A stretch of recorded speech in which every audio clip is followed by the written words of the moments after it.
Hello everyone, welcome to once again online world current affairs polity. आज हम बात करेंगे भारत की संसद के बारे में, जो कि चर्चे में बनी रहती है। तो चलिए बढ़ते हैं आगे। अगर आपको वीडियो अच्छी लगे तो वीडियो को लाइक करें और चैनल को सब्सक्राइब करना ना भूलें। अनुच्छेद 79 के अंदर बताया गया है कि संसद किस तरीके की होगी। तो संसदीय लोकतंत्र को 3 हिस्सों में बांटा गया है, जिसमें कार्यपालिका के बाद विधायिका का महत्वपूर्ण स्थान है। भारत के संविधान में केंद्रीय विधानमंडल के संदर्भ में अत्यंत विस्तृत उपबंध किए गए हैं। भारत की संसद को केंद्रीय विधानमंडल भी कहा जाता है, अर्थात भारत की संसद केंद्रीय कानून बनाने का काम करती है। भारत की संसद के 3 अंग होते हैं: राष्ट्रपति, राज्यसभा और लोकसभा। राष्ट्रपति संसद के दोनों सदनों में से किसी भी सदन का सदस्य नहीं है, परंतु फिर भी राष्ट्रपति संसद का अहम और महत्वपूर्ण हिस्सा है, क्योंकि किसी भी विधेयक के अधिनियम होने के लिए राष्ट्रपति की स्वीकृति अत्यंत आवश्यक है। कोई भी विधेयक अधिनियम तभी बनता है जब उसे राष्ट्रपति की स्वीकृति दी जाती है। कार्यपालिका, विधायिका और न्यायपालिका का आपस में इस प्रकार पृथक्करण किया गया है जिससे किसी एक के पास सभी शक्तियाँ एकत्रित नहीं हो जाएं। भारत के संविधान में बरकरार की शक्तियां अलग अलग अंगों में निहित हैं। आगे बढ़ते हैं। भारत के शक्ति पृथक्करण के सिद्धांत को अत्यंत कठोरता से लागू किया गया है। भारत की कार्यपालिका अर्थात मंत्रिमंडल के सदस्य विधानमंडल के सदस्य भी होते हैं। सदस्य होने के लिए विधानमंडल का सदस्य होना आवश्यक है। राष्ट्रपति को अनुच्छेद 72 के अधीन का माफी की शक्ति प्राप्त है, जो एक न्यायिक कृत्य है। अभी हम बात कर रहे हैं संसद के बारे में। तो संसद किस तरीके की होती है, उसमें क्या क्या होता है, हम इस बात पर चर्चा कर रहे हैं अभी। तो बढ़ते हैं आगे। भारत की संसद 2 सदनों में मिलकर बनती है। उन्हें ऊपरी सदन में निचला सदन भी कहा जाता है और राज्यसभा और लोकसभा भी कहा जाता है।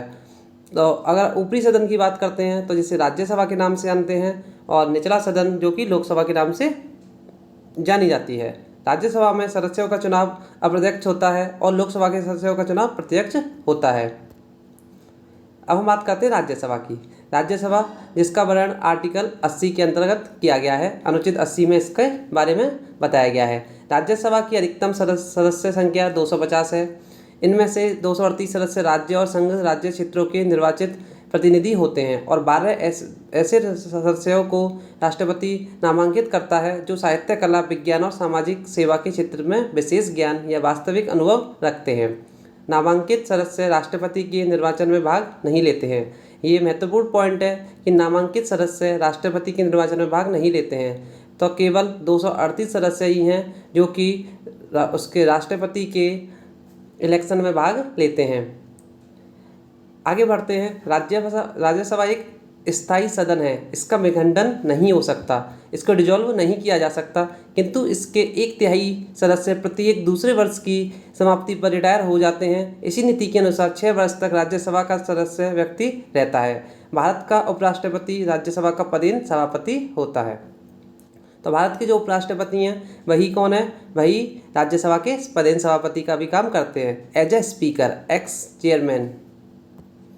आगे बात करते हैं राज्यसभा के ही बारे में। राज्यसभा में प्रत्येक राज्य और कुछ संघ राज्य क्षेत्रों में सीटों का बंटवारा संविधान की 4वीं अनुसूची द्वारा किया गया है। इसके अंतर्गत आंध्र प्रदेश को 18 राज्यसभा में मिली हुई सीटें हैं। असम में 7 हैं, बिहार में 16, झारखंड में 6, गोवा में 1, गुजरात में 11, हरियाणा में 5, राजस्थान राज्य से 10 आती हैं, उत्तर प्रदेश से 31, जो कि सबसे ज़्यादा सीटें हैं। उत्तर प्रदेश में राज्यसभा की सबसे अधिकतम सीटें हैं 31, उत्तराखंड से 3, पश्चिम बंगाल से 16, जम्मू कश्मीर से 6, नागालैंड राज्य से 1, हिमाचल प्रदेश से 3, मणिपुर राज्य से 1, त्रिपुरा राज्य से 1, मेघालय से 1, सिक्किम राज्य से 1, मिजोरम राज्य से 11, अरुणाचल प्रदेश से 1, दिल्ली राज्य से 3, पौडीचेरी से 1। इस तरह कुल मिलाकर 233 सीटें हैं। 12 सदस्य राष्ट्रपति द्वारा नामांकित किए जाते हैं, जो हम डिस्कस कर चुके हैं। सीटों का बंटवारा जनसंख्या के आधार पर किया जाता है। राज्यसभा के सदस्यों में से किसी सदस्य को उपसभापति चुना जा सकता है। जब सभापति का पद रिक्त हो जाता है तब उपराष्ट्रपति के रूप में कार्य करता हो, तब उपसभापति उस पद के कर्तव्यों का पालन करता है। यदि सभापति का पद भी रिक्त हो, राज्यसभा का ऐसा सदस्य कार्य करेगा जिसे राष्ट्रपति नियुक्त करेंगे। राज्यसभा के उपलक्ष्य सभापति धारण करने वाला व्यक्ति सभा का सदस्य नहीं रह सकता, तो अपना पद खाली कर देगा। वह अपने पद से त्यागपत्र दे सकता है। राज्यसभा में तत्कालीन सदस्यों के बहुमत से पारित करके उसे हटा सकती है। इसी प्रक्रिया द्वारा राज्यसभा के सभापति को हटा सकती है। आगे बात करते हैं, राज्यसभा की बैठकों में उपराष्ट्रपति को हटाने का प्रस्ताव विचाराधीन हो तब उपराष्ट्रपति सभा की अध्यक्षता नहीं करेगा। अगर ऐसा होता है कि उपराष्ट्रपति को हटाने का प्रस्ताव पास हो रहा हो तो उस टाइम पर उपराष्ट्रपति सभा का अध्यक्षता नहीं करेगा। भारत में राज्यसभा को रखने का औचित्य है कि भारत को एकात्मक राष्ट्र बनाने से रोकना है, क्योंकि भारत को जब स्वतंत्रता मिली तब सभी राज्यों को एक करके भारत बनाया गया। भारत राज्यों का एक संघ है। सभी प्रांतों को भारत में मिलाकर भारत को अखंड किया गया, परंतु भारत को एकात्मक राष्ट्र नहीं बनाया, क्योंकि यह कठिन कार्य था। कुछ शक्तियाँ प्रांतों को भी दी गईं, इसलिए राज्यसभा का होना भारत की संसद की अनिवार्य आवश्यकता है। यह वह सभा है जिसमें देश के योग्य और अनुभव राजनेताओं की चुनावी परेशानियों के बिना सदस्य बन जाते हैं। इस प्रकार देश को उनके अनुभव तथा ज्ञान का लाभ प्राप्त होता है। आगे बढ़ते हैं, अब हम बात करते हैं लोकसभा। लोकसभा जिसे निम्न सदन भी कहा जाता है, lower house of the parliament. इसका उल्लेख अनुच्छेद 81 के अंतर्गत किया गया है। भारत के संसद का दूसरा सबसे महत्वपूर्ण अंग भारत की लोकसभा है। लोकसभा को जनता का सभा भी कहा जाता है, क्योंकि लोकसभा में जनता द्वारा आम चुनाव में चुने गए प्रतिनिधि होते हैं। इसके सदस्यों की अधिकतम संख्या 550 है, जिनमें से 530 सदस्यों को राज्यों के मतदाताओं द्वारा प्रत्यक्ष चुनाव से निर्वाचित किया जाता है। 20 सदस्य संघ क्षेत्रों के प्रतिनिधि होते हैं। इसके अलावा राष्ट्रपति की राय में लोकसभा में एंग्लो इंडियन समाज को पर्याप्त प्रतिनिधि नहीं मिला है तो अनुच्छेद 331 के अधीन एंग्लो इंडियन समुदाय के 2 सदस्यों को नामजद कर सकता है। आप याद रखिएगा, ये 2019 में इसको हटा दिया गया है कि राष्ट्रपति 2 एंग्लो इंडियन को प्रतिनिधि कर सकता है, इसको हटा दिया गया है 8। तो ये आप याद रखिएगा। भारत की लोकसभा सीटों का निर्धारण 20 जनवरी 1976 में किया गया। इसके अनुसार आंध्र प्रदेश राज्य के लिए 42 सीट हैं, असम के लिए 14, बिहार के लिए 54, गुजरात राज्य के लिए 26, हरियाणा के लिए 10, हिमाचल प्रदेश राज्य के लिए 4, जम्मू कश्मीर के लिए 6, कर्नाटक राज्य के लिए 28, केरल के लिए 20, मध्य प्रदेश के लिए 40, महाराष्ट्र के लिए 48, मणिपुर के लिए 2, मेघालय के लिए 2, नागालैंड के लिए 1, उड़ीसा के लिए 1, पंजाब के लिए 21, पंजाब के लिए 13, राजस्थान के 25, तमिलनाडु की 40, त्रिपुरा 2, उत्तर प्रदेश की 85। इस टाइम पर 81 लोकसभा सीटें हैं। पश्चिम बंगाल 49, अरुणाचल प्रदेश 2 और मिजोरम 1, गोवा 1। तो ये थी भारत में हर राज्य की लोकसभा सीट है। आगे बढ़ते हैं, लोकसभा यदि पहले से ही विखंडित ना कर दी जाए तो अपने प्रथम अधिवेशन की तारीख से 5 वर्ष तक चालू रहेगी। राष्ट्रपति के पहले भी उसे विखंडन कर सकता है, परंतु उक्त अवधि को जब आप आपात घोषणा प्रबंधन में हैं संसद विधि द्वारा 1 वर्ष के लिए बढ़ा सकती है। इस प्रकार बढ़ाई गई उन्हीं की इसी अवधि में आपात उद्घोषणा के समाप्त हो जाने के पश्चात 6 महीने तक अधिक ना होगी। भारत के संविधान के अनुच्छेद 84 संसद के सदस्यों के लिए किसी व्यक्ति को अर्हता देता है जिनका होना आवश्यक है। जैसे कि अगर कोई भी लोकसभा का सदस्य है तो आर्टिकल 84 के तहत कुछ प्रावधान किए गए हैं। इसके अंतर्गत भारत के नागरिक होना अनिवार्य है। राज्यसभा के सदस्य के लिए कम से कम उम्र 35 वर्ष रखी गई है और लोकसभा के लिए 25 वर्ष रखी गई है। निर्वाचन आयोग द्वारा अधिकृत किसी व्यक्ति के समक्ष तृतीय अनुसूची में प्रयोजन के लिए दिए हुए प्रपत्र के अनुसार शपथ लिया हो, ऐसी अन्य योग्यताएं रखता हो जो इस संबंध में संसद द्वारा बनाई गई हैं, किसी विधि द्वारा विहित की जाए। उदाहरण के लिए लोक प्रतिनिधित्व अधिनियम पब्लिक रिप्रेजेंटेटिव एक्ट के अनुसार व्यक्ति का नाम किसी भी निर्वाचन क्षेत्र में मतदाता के रूप में पंजीकृत होना चाहिए। तो ये लोकसभा के लिए कुछ शर्तें हैं। कोई भी ऐसा व्यक्ति जो स्वास्थ्यचित नहीं है और दिवालिया है या भारत का नागरिक नहीं है या विदेशी राज्य की नागरिकता स्वच्छता से अर्जित कर चुका है, वह संसद द्वारा बनाई गई किसी विधि द्वारा लोकसभा का सदस्य होने के लिए निर्योग्य घोषित कर दिया जाएगा। तो भारत में लोकसभा का अध्यक्ष बनने के लिए, लोकसभा का सदस्य बनने के लिए उसकी अधिकतम आयु 25 वर्ष, न्यूनतम आयु 25 वर्ष होनी अनिवार्य है और उसे भारत का नागरिक होना अनिवार्य है। कोई भी व्यक्ति संसद के दोनों सदनों का सदस्य नहीं हो सकता। यदि कोई व्यक्ति संसद के दोनों सदनों का सदस्य निर्वाचित होता है तो संसद विधि द्वारा यह बंधित करेगी तो उसका किसी सदन का स्थान खाली किया जाएगा।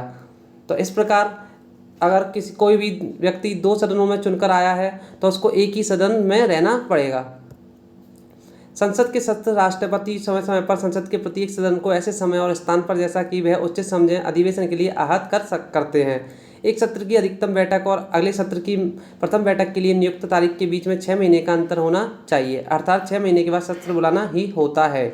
इस प्रकार एक वर्ष में 2 बार संसद का अधिवेशन बुलाया जाना आवश्यक है, परंतु अभी फिलहाल में 3 अधिवेशन होते हैं भारत में। राष्ट्रपति प्रधानमंत्री की सलाह पर संसद का अधिवेशन बुलाता है। राष्ट्रपति प्रधानमंत्री की सलाह पर ही संसद का अधिवेशन बुलाता है, ये महत्वपूर्ण पॉइंट है। लोकसभा प्रत्येक आम चुनाव के पश्चात प्रथम सत्र के शुरू होने पर प्रत्येक वर्ष के पहले सत्र के आरंभ में एक साथ आहूत दोनों सदनों को राष्ट्रपति संबोधित करते हैं, संसद के लिए बुलाए जाने के कारणों को बताते हैं, राष्ट्रपति के अभिभाषण में उसके कार्यों का उल्लेख करते हैं। संसद के शस्त्र का उठाया जाना भारत का राष्ट्रपति संसद के शस्त्र को उठाता है, उसका शस्त्रावसान करता है। स्थगन संसद के किसी विशेष शस्त्र को समाप्त करता है। स्थगन सदन की बैठक को समाप्त करता है। एक सत्र में कई बैठकें होती हैं। स्थगन स्वयं सदन का कार्य होता है जिसका प्रयोग स्पीकर या सभापति करते हैं। शस्त्रों के स्थगन का सदनों में विचाराधीन अपूर्ण मामलों में कोई प्रभाव नहीं पड़ता। सदन ऐसे मामलों में दूसरी बैठकों में विचार कर सकता है।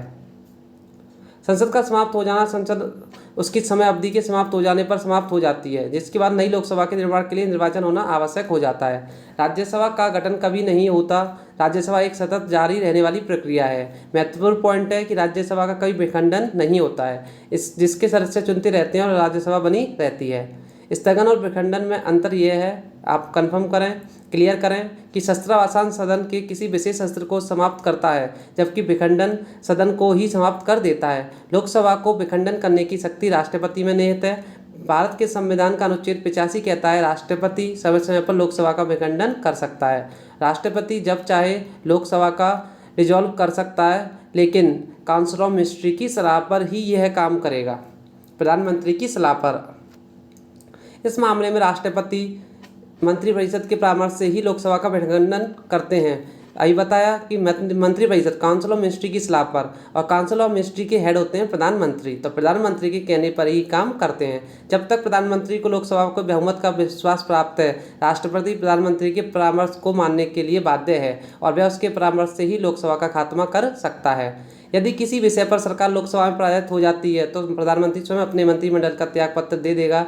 यदि ऐसा नहीं करता है तो सरकार को अपदस्थ करके लोकसभा को समाप्त कर देगा।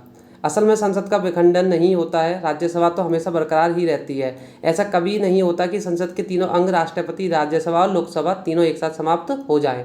केवल लोकसभा 5 वर्ष की अवधि में समाप्त हो जाती है, राज्यसभा हमेशा बरकरार रहती है और राष्ट्रपति का चुनाव इन दोनों के बाद होता है।